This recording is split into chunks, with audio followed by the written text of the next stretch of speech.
নমস্কার, আপনারা দেখছেন বরাক বার্তা বাংলা সংবাদ। আমি সঞ্জীব সিং। এক নজরে আজকের সংবাদ শিরোনাম।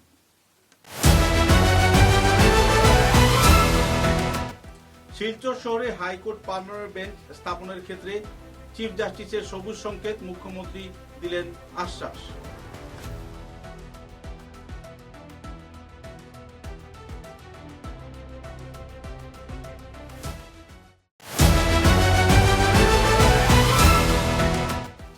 শিলচর বড়াখাই চা বাগানে এনআইটি ক্যাম্পাসে যাওয়ার প্রবেশদ্বার বন্ধ করায় গ্রামবাসীরা ভেঙে দিলেন গেট। এলাকা জুড়ে উত্তেজনা।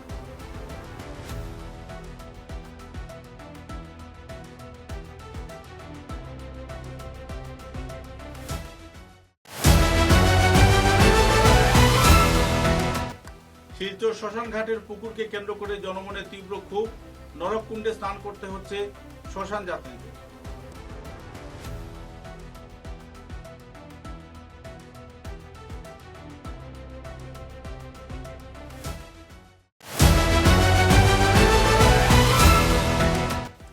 বরখলা বিধানসভা কেন্দ্রে 3,45,00,000 টাকার প্রকল্পের শিলান্যাস করলেন বিধায়ক কিশোর নাথ। এলাকা জুড়ে খুশির হাওয়া।